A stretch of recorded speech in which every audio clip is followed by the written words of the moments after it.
ሃሌሉያ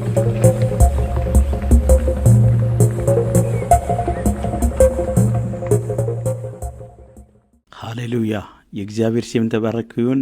ቅዱሳን እንደምናችሁ ሰላማችሁ ይበዛ ይሁን። ዛሬ ሮብ ምሽት ያለን ፕሮግራማችን በጌታ በኢየሱስ ክርስቶስም እጀምራለሁ። ዛሬ ከኔ ጋራ ለጥቂት ደቂቃት ኃይል ብዙ ረጅም ሰዓት መቆየት አልችልም። the word of God declaration ይዤ መጥቻለሁ። በጣም እግዚአብሔር ውስጤን የሞላው ነገር አንድ ቃል ነው። እሱም የሞተውን ሕያው አድርጎ የሚጠራ አምላኬ ነገሬን ይጠራል። የሞተውን ሕያው አድርጎ የሚጠራ አምላኬ ነገሮቻችሁን ይጠራል በሚል በዚህ ርዕስ ዛሬ ከናንተ ጋራ ትንሽ እቆያለሁ። ዮሐንስ ወንጌል ምዕራፍ 11 ቁጥር 31 እስከ 45 ያለውን ቃል አንብና የዛሬን መልእክቱን አስተላልፋለሁ። ማርያምም ኢየሱስ ወዳለበት መጣ ባየችው ጊዜ ከእግሩ ላይ ወድቃ ጌታ ሆይ አንተ በዚህ ኖሬ ብትሆን ወንድሜ ባልሞቴ ነበር አለችው። ኢየሱስም እርሷ ስታለቅስ ከእርሷም ጋራ የመጡት አይሁድ ሲያለቅሱ አይቶ በመንፈሱ አዘነ፣ በራሱም ታወከ። ወዴት አኖራችሁት አለም። እነርሱም ጌታ ሆይ መቴ እያሉት። ኢየሱስም እንባውን አፈሰሰ። ስለዚህ አይሁድ እንዴት ይወደው እንደነበረ እዩ አሉ። ከእነርሱ ግን አንዳንዶቹ ይህ የዕውርን ዓይኖችን የከፈተ ይህ ደግሞ እንዳይሞት ያደርግ ዘንድ ባልቻለ ነበረን አሉት። ኢየሱስም በራሱ አዝኖ ወደ መቃብሩ መጣ። እርሱም ዋሻ ነበረ፣ ድንጋዩም ተገጥሞበት ነበረ። ኢየሱስም ድንጋዩን አንሱ አለ። የሞተውንም እህት ማርታ ጌታ ሆይ ከሞተ 4 ቀን ሆኖታል፣ አሁን ይሸታል አለችው። ኢየሱስም ብታምኚስ በእግዚአብሔር ክብር እንድታይ አልነገርኩሽምን አላት። ድንጋዩንም አነሱት። ኢየሱስም ዓይኖቹን ወደ ላይ አንስቶ አባቴ ሆይ ስለ ሰማኝ አመሰግናለሁ አለ። ሁልጊዜም እንደምትሰማኝ አወኩ፣ ነገር ግን አንተ እንደላከኝ ያምኑ ዘንድ በዚህ ዙሪያ ያሉ የቆሙ አሕዛብ ተናገሩ አለ። ይህንም ብሎ በታላቅ ድምፅ አልዓዛር ሆይ ወደ ውጭ ና ብሎ ጮኸ ይላል። የሞተውም እጆቹና እግሮቹ በመገነዝ እንደተገነዙ ወጣ፣ ፊቱም በጨርቅ እንደተጠመጠመ ነበረ። ኢየሱስም ፍቱትና ይሂድ ተው አላቸው። ስለዚህ ወደ ማርያም ከመጡት ኢየሱስ ያደረገውን አይሁድ ብዙዎች በእርሱ አመነ ይላል። ቃሉ እንደዚህ ይላል፣ የሞተውን ሕያው አድርጎ የሚጠራ አምላክ በዛሬ ቀን፣ በዛሬ ሳምንት፣ በዛሬ ዓመት፣ በዚች ሰዓት የሞተውን ነገርህን የሞተብሽን ነገርህሽን እግዚአብሔር አምላክ ሕያው አድርጎ ይጠራል። የሞተውን ሕያው አድርጎ የሚጠራ አምላክ፣ የሚጠራ ኢየሱስ፣ የሚጠራ የእግዚአብሔር ቅባት፣ የእግዚአብሔር ክብር በጠላት የተቀበረው፣ በጠላት የተወሰደው፣ በጠላት የተማረከው ነገር ዛሬ እግዚአብሔር ልክ አልዓዛርን በስሙ ጠርቶ ከተቀበረ በኋላ በአራተኛው ቀን ትንሣኤ እንዳደረገ በኢየሱስ ክርስቶስም ነገሮቻችሁ ዛሬ ትንሣኤ ያደርጋል። አንዳንድ ጊዜ እግዚአብሔር ዝም ይላል፣ አንዳንድ ጊዜ እግዚአብሔር ጸጥ ይላል። ለእኛ የቆየ ይመስላል፣ ለእኛ የዘገየ ይመስላል፣ ለእኛ የታሰረ ይመስላል፣ ለእኛ የሞተ ይመስላል፣ ለእኛ የሸተተ ይመስላል። ለእኛ የሸተተ የሚመስል፣ ለእኛ የበሰበሰ የሚመስል፣ ለእኛ የሞተ የሚመስል፣ ለእኛ ሕይወት የሌለው ነገር፣ ለእኛ ኃይል የሌለው ነገር ለሱ ኃይል አለው። አንዳንድ ሰዎች እንደዚህ ይላሉ፣ ምን አይነት መርገም ሰራሁት? ምን አይነት ኃጢአት ሰራሁት? ምን አይነት በደል ሰራሁት? የቤተሰብ መርገም ነው በእኔ ላይ ያለው? ለምንድን ነው ነገሬ የተዘገየው? ለምንድን ነው ነገሬ የታሰረው? ለምንድን ነው በነገሬ ላይ መርገም የበዛው? ለምን ነገሬ አልተፈታም? ለምን ነገሬ አልተከፈተም? ለምንድን ነው ከመቃብር ወደ መቃብር፣ ከችግር ወደ ችግር፣ ከመከራ ወደ መከራ? ኃጢአት ሰርቼው ነው ብሎ ብዙ ሰዎች ራሳቸውን ሲጠይቁ እሰማለሁ። ብዙ ሰዎች ራሳቸውን ሲያስጨንቁ አያለሁ። የገጠመን ተግዳሮት ሰው ሁሉ ምን ይላል መሰላችሁ? ሟርት ተሰርቶብኝ ይላሉ አንዳንድ ሰዎች። ድግምት ተሰርቶብኝ ይላሉ አንዳንድ ሰዎች። ሰዎች ተራግሞኝ ነው ይላሉ። የኔ ትዳር ለምን ፈረሰ? የኔ ቢዝነስ ለምን ፈረሰ? የኔ አገልግሎት ለምንድን ነው ያልቀጠለው? ለምንድን ነው ተስፋ የቆረጠብኝ? እግዚአብሔር የተናገረው ነገር ሌላ፣ አሁን በህይወቴ ላይ እየሆነ ያለው ነገር ሌላ ብሎ ሰዎች ብዙ አይነት ነገር ያወራሉ። ዛሬ ግን እግዚአብሔር መንፈስ እንደዚህ እያለ ነው። የገጠመው ነገር ሁሉ ተግዳሮት ሊሆን ይችላል፣ ጭንቀት ሊሆን ይችላል፣ በሽታ ሊሆን ይችላል ወገኖቼ፣ መከራ ሊሆን ይችላል ወገኖቼ፣ የጠላት ውጊያ ሊበዛባችሁ ይችላል። ወይም ሟርት ልትሉ ትችላላችሁ፣ ድግምት ልትሉ ትችላላችሁ፣ ዛር መንፈስ ልትሉ ትችላላችሁ፣ ከሰው የተወረወረ ቀስ ልትሉ ትችላላችሁ። ዛሬ በደንብ ስሙ። እግዚአብሔር ሲቆይ፣ ነገር ሲዘገይ፣ ነገር ወዲያውኑ ሳይነሳ ሲቀር እግዚአብሔር የረሳችሁ እንዳይመስላችሁ፣ እግዚአብሔር የተዋችሁ እንዳይመስላችሁ። እግዚአብሔር የናንተን ጉዳይ፣ የናንተን ጥያቄ፣ የናንተን ጤና፣ የናንተን ልጆቻችሁን፣ የናንተን ቢዝነሳችሁን፣ የናንተን አገልግሎታችሁን የረሳ እንዳይመስላችሁ። ከሌታት አንድ ቀን አልዓዛር በማይድን በሽታ፣ በማይፈውስ በሽታ እንደታመመ መጽሐፍ ቅዱስ አሁን ቅድም ባነበብኩ ክፍል ላይ የእግዚአብሔር ቃል ይናገራል። እዛ ምን ችግር አለ? እኛ የምንወደው እኛን የሚወደን ኢየሱስ አለ አሉ። ጓደኛችን ኢየሱስ አለ አሉ። አጋዣችን ኢየሱስ አለ አሉ። የኢየሱስ ቤተሰብ ነን አሉ። ኢየሱስ በደንብ እኛን ያቀናል አሉ። በበሽታ ላይ ስልጣን አለው፣ በሞት ላይ ስልጣን አለው፣ ጠላት በዋጣው ነገር ላይ ስልጣን አለው ብሎ አምኖ መልእክተኞችን ወደ ኢየሱስ ስልኩ እናያለን። ወንድማችን ታሟል፣ ወንድማችን በጸና ታሟል፣ እባክህ ኢየሱስ በአስቸኳይ እንድትደርስ፣ በአስቸኳይ እንድትመጣ። ነገር ግን ኢየሱስ ሰምቶ ሳይመጣ 4 ቀን 2 ቀን 3 ቀን ቆየ። በሰዓቱ አልመጣም። በሰዓቱ መጥቶ አልፈወሰም። በሰዓቱ መጥቶ አላዳነው። በሰዓቱ መጥቶ ከመቃብር ሊከለክለው አልቻለም። ኢየሱስ ያልመጣበት አንዱ ትልቁ ምክንያት እዚህ ቤት ላይ፣ እዚህ ሰፈር ላይ፣ እዚህ ከተማ ላይ ኢየሱስ የቆየበት 4 ቀን ሙሉ ያልመጣበት አልዓዛር እንዲበሰብስ አይደለም። አልዓዛር እንዳይነሳ አይደለም።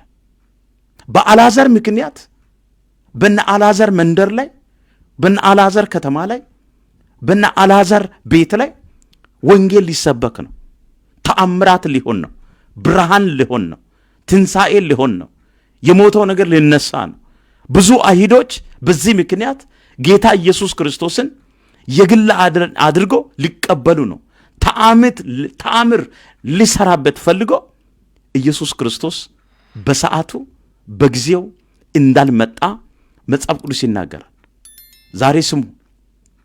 በሽታ የጸናባችሁ፣ በበሽታው ስጠና ዝም ያላችሁ ሰዎች አላችሁ። በሞት ጣር በውጊያ ዝም የተባላችሁ ሰዎች አላችሁ። ነፍስ ሲወጣ ዝም ያላችሁ ሰዎች አላችሁ። በመጀመሪያው ቀን ዝም፣ በሁለተኛው ቀን ዝም፣ በሶስተኛው ቀን ዝም፣ በአራተኛው ቀን ግን ወገኖቼ ኢየሱስ ክርስቶስ ወደነ አልዓዛር ቤት ሃሌሉያ ሃሌሉያ የናዝሬቱ ኢየሱስ መጣ። ልታደጋቸው መጣ ከሐዘን ከጭንቀት። ወገኖቼ ሰፈር እያወራ ያለው አንቺ እንዴ ባለፈው እናንተ ቤት አልነበረም እንዴ? ባለፈው አንቺ ቤት አልነበረም እንዴ? እውነት እሱ የሚያድን አምላክ ቢሆን ኖሮ እንዴ አይፈውስ ነበረ? አይረዳችሁ ነበረ? ለመንደርተኛው፣ ለጓደኛው፣ ለጎረቤቱ፣ ለሀገሩ፣ ለከተማው መሳቂያ ሆኖ ነበር። ወገኖቼ ዛሬ ለብዙ ነገር መሳቂያ የሆናችሁ ሰዎች አላችሁ። በሐዘን ውስጥ ያላችሁ፣ ተስፋ በመቁረጥ ውስጥ ያላችሁ። አልዓዛር መቃብር ወዳለበት ቦታ ሄደ ኢየሱስ። ወዴት አኖራችኋል? ዛሬ መቃብራችሁን ኢየሱስ ይከፍታል። ዛሬ መቃብርክን ኢየሱስ ይከፍታል። ዛሬ ቋጥሮን ኢየሱስ ይፈታል። ዛሬ ኢየሱስ አንተ የማታውቀውን ማን ያውቃል? ሰፈር፣ ጎረቤት፣ ጓደኛ ተንቀ ሊሆን ይችላል። ማን ያውቃል? አቤት የሱ ጌታ፣ አቤት የሷ ጌታ የማይሰማ የማያደርግ የማይፈውስ ማን ያውቃል ተብላችሁ ሊሆን ይችላል። ዛሬ ግን አንድ አዋጅ አለ። መጣና ኢየሱስ የሞተውን የተገነዘውን የታሰረውን አልዓዛርን ወዴት አኖራችኋል? ወዴት አኖራችሁ? በአሕዛብ ሁሉ ፊት፣ በሟርተኞች ፊት፣ በጠላቶች ፊት፣ በከሳሾች ፊት ጌታ ኢየሱስ ክርስቶስ ታሪክ ሊሰራ ትንሣኤ ሊያደርግ ብርሃን ሊያደርግ የተወሰረውን ሊመልስ አሕዛብ በማያምኑ ፊት አልዓዛርን ወዴት አኖራችኋል? ሰው ሁሉ እየሰማ ጠላት እየሰማ የሚስቁ ሰዎች የሚያጋለጡ ሰዎች እያሉ ጌታ ኢየሱስ ክርስቶስ በሁሉ ፊት አልዓዛር የሞተው በሕይወቱ እንዳለው ሰው አልዓዛርና ወደ ውጪ ውጣ ብሎ ጠራ። አልዓዛርም ከነ መገነዙ ወጣ ይላል። እንደ ታሰረ ወጣ ይላል። ማን ነው በዚህ ማለዳ ነገሬ ሞቷል የሚል? ማን ነው በዚህ ምሽት ነገሬ ሞቷል የሚል? ማን ነው የልጆቼ ነገር፣ የትዳሬ ነገር፣ የቢዝነሴ ነገር፣ የአገልግሎት ነገር፣ የቤተሰቦቼ ነገር ሞተ የምትሉ ነገር አለ? ሞተ የምትዩ ነገር አለ? ዘመናትን ያቆየ ዓመታትን ያቆየ ማን ነው በዚህ ማለዳ ክርስቶስ ኢየሱስ ነገሬን ይጠራል የሚል ሰው ማን ነው? አንድ ያመነ ሴት ይፈልጋለሁ። አንድ ያመነ ወንድ ይፈልጋለሁ። አንድ አምኖ በእግዚአብሔር ተስፋ አድርጎ ነገሬ ዛሬ ትንሣኤ ያደርጋል የሚል አንድ ያመነ ክርስቲያን ይፈልጋለሁ። ይህን ያህል ዓመት ለምን ዝም አለ ኢየሱስ የምትሉ ሰዎች አላችሁ። ይህን ያህል ዘመን፣ ይህን ያህል ዓመት፣ ይህን ያህል ወራቶችን ለምንድን ነው ኢየሱስ ዝም አለ የምትሉ ሰዎች አላችሁ። አላችሁ ወይ? አለሽ ወይ? አለሽ ወይ? ሃሎ ሃሎ! በጌታ በኢየሱስም በጌታ በኢየሱስም ትንቢታዊ አዋጅ አውጃለሁ። ነገርሽ ይነሳል። ነገርክ ይነሳል። ነገርሽ ይነሳል። የትዳራችሁ ነገር ይነሳል። በዚህ ማለዳ አውጃለሁ። የተቀበረው ነገሮቻችሁ ሕያው ይሆናል። በጌታ በኢየሱስም በኢየሱስም ሕያው ይሆናል። በጌታ በኢየሱስም በጌታ በኢየሱስም በጌታ በኢየሱስም ሕያው ይሆናል። በኢየሱስም ያንቺ ነገር ሕያው ይሆናል። ያንተ ነገር ሕያው ይሆናል። የእግዚአብሔር ክብር ሲገለጥ የቆየው ነገር፣ የተበላሸ ነገር፣ የሸተተ ነገር በትንሣኤ ጉልበት እግዚአብሔር ወደ ጥሩ መዓዛ ይቀይራል። ኢየሱስ ክርስቶስ የቆየው የእግዚአብሔር ክብር ይገለጥ ዘንድ ነው እንጂ አልዓዛር ለማዋረድ፣ ለመግደል፣ ለማጥፋት አይደለም።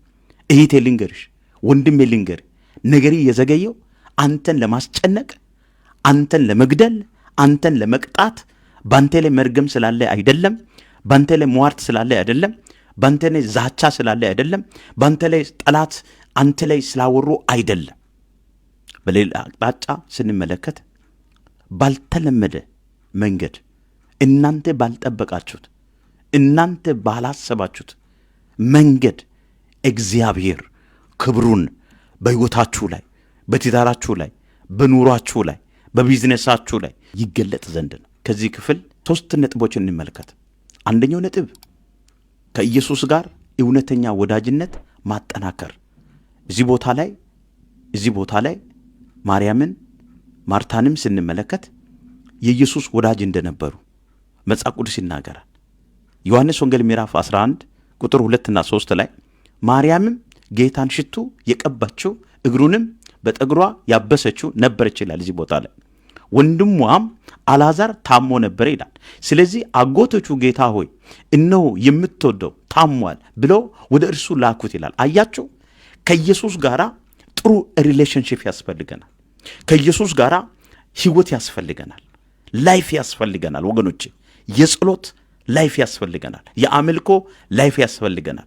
መተዋወቅ ያስፈልገናል። መጠጋጋት ያስፈልገናል። ተስፋ ማድረግ ያስፈልገናል። ልክ እንደ ማርያም ከኢየሱስ ጋር ህብረትን ፍጠሩ። ይሄ አንደኛው መልእክት ነው። ሁለተኛው መልእክት ከየትኛውም ነገር በላይ ለኢየሱስ ቅድሚያ ስጡት። ተሰጡት ለኢየሱስ። ከገንዘብ፣ ከወዳጅ፣ ዋትኤቨር ከዓለም ከየትኛው ነገር በላይ ለኢየሱስ ቅድሚያ መሰጠት ያስፈልገናል። ዮሐንስ ምዕራፍ 11 ቁጥር 32 ሌላችሁ ስታነቡ ማርያምም ኢየሱስ ወዳለበት መታ ባየችው ጊዜ ይላል በእግሩ ላይ ወድቃ ይላል ጌታ ሆይ አንተ በዚህ ኖረ ብትሆን ወንድሜ ባልሞተ ነበረ አለችው ይላል። ወንድሟ ቢሞት ለኢየሱስ ስግደት ይገባዋል አለች። አያችሁ፣ ዝቅ ብላ ስትሰግድ እናያለን። ሐዘን እያለ የሞተ ነገር እያለ የተቀበረ ነገር እያለ 4 ቀን ሬሳ እያለ ማርያም እዚህ ቦታ ላይ መጣ በክርስቶስ እግር ላይ ወርቃ ጌታ ሆይ አንተ ድሮ እንደምትመጣ እኛ ቤት ብትመጣ ኖሮ ወንድሜ አይሞትም ነበር ብላ እዚህ ቦታ ላይ ስትጮህ እናያለን። ወንድሜ በቃ ብላ ሰገደችው፣ ምስጋና አቀረበችው፣ አምልኮ አቀረበችው። አምላኬ ነኝ ከሞትብን ነገር አንተ በላይ ነው አለች። ከሞተው ከወንድሜ አንተ በላይ ነው። አያችሁ፣ ዛሬ ከችግሮቻችሁ፣ ከጥያቄዎቻችሁ፣ ከመከራችሁ አበልጣችሁ በጌታ በኢየሱስም አበልጣችሁ እግዚአብሔርን ማምለክ አለባችሁ። ለእግዚአብሔር ክብርና ምስጋና ማቅረብ አለባችሁ። ሽቶ ይደፋ፣ ምስጋና፣ ስግደት፣ እልልታ፣ ውዳሴ ግድ የለም። እናንተ ማምለክ ሲጀምሩ የሞተባችሁ ነገር ወደ ትንሣኤ ይመጣል። በእውነት የማርያም ወንድም አልዓዛር ሞቶ እሷ ሄዳ በመስገዷ፣ እሷ ሄዳ በማምለኳ፣ እሷ ሄዳ አንተ እኮ ጌታዬ ነህ ከወንድሜ ትበልጣለህ። አንዳንድ ሰዎች አደብ ግዙ። ከሚገባ በላይ ነገር የምታፈቅሩ ሰዎች ከጌታ አብልጣችሁ ልጆቻችሁን፣ ትዳራችሁን፣ ገንዘብን፣ ዓለምን የምትወዱ ሰዎች ተላቀቁ። ጌታ ኢየሱስ ክርስቶስ ከምንም በላይ አድርጋቸው ማፍቀር እንዳለባቸው እዚህ ስፍራ እንማራለን። ሌላ ሶስተኛው ሜሴጅ የሞተብን ነገር ያለበት አቅጣጫ ማወቅ። የቱ ጋ ነው ኪሳራ? የቱ ጋ ነው የሞተው ነገር? የቱ ጋ ነው የታሰረው ነገር? የቱ ጋ ነው የተዘጋ ነገር? የቱ ጋ ነው ነገሬ? ጠላት ቤት በኩል ነው፣ ሟርተኛ ቤት በኩል ነው ብሎ ማወቅ ያስፈልጋል። እኛ መንፈስ ቅዱስ ተሰጥቶናል መለየት እንድንችል ዘንድ ነገሮቹ የቱ ጋር እንደተያዙ ነገሮቹ ጋር የቱ ጋር። እዚህ ቦታ ላይ ዮሐንስ ምዕራፍ 11:34 ላይ ወዴት አኖራችኋል? አያችሁ፣ ወዴት ነው የቀበራችሁ? እነሱ አናቅም ብሎ ኖሮ አልዓዛር አይነሳም ነበር። ግን እነሱ ምንድን ያሉት? አልዓዛርን ወዴት አኖራችሁ? አያችሁ፣ ወዴት አኖራችሁ አላችሁ። ከዛ እነርሱም ጌታ ሆይ መተ እያሉት። አያችሁ፣ ችግራቸውን አሳዩት፣ መከራቸውን አሳዩት። እዚህ ጋር ነው የሞተብን፣ እዚህ ጋር ነው የተቀበረው፣ እዚህ ጋር ነው የተወሰደብን። ዛሬ ነገሮቻችሁ የተቀበረው የቱ ጋር እንደሆነ ታውቁታላችሁ። ዛሬ ነገሮቻችሁ የተያዘው የቱ ጋር እንደሆነ ታውቁታላችሁ። ዛሬ ጠላት ነገሮቻችን የወሰደው የቱ ጋር እንደሆነ ታውቁታላችሁ።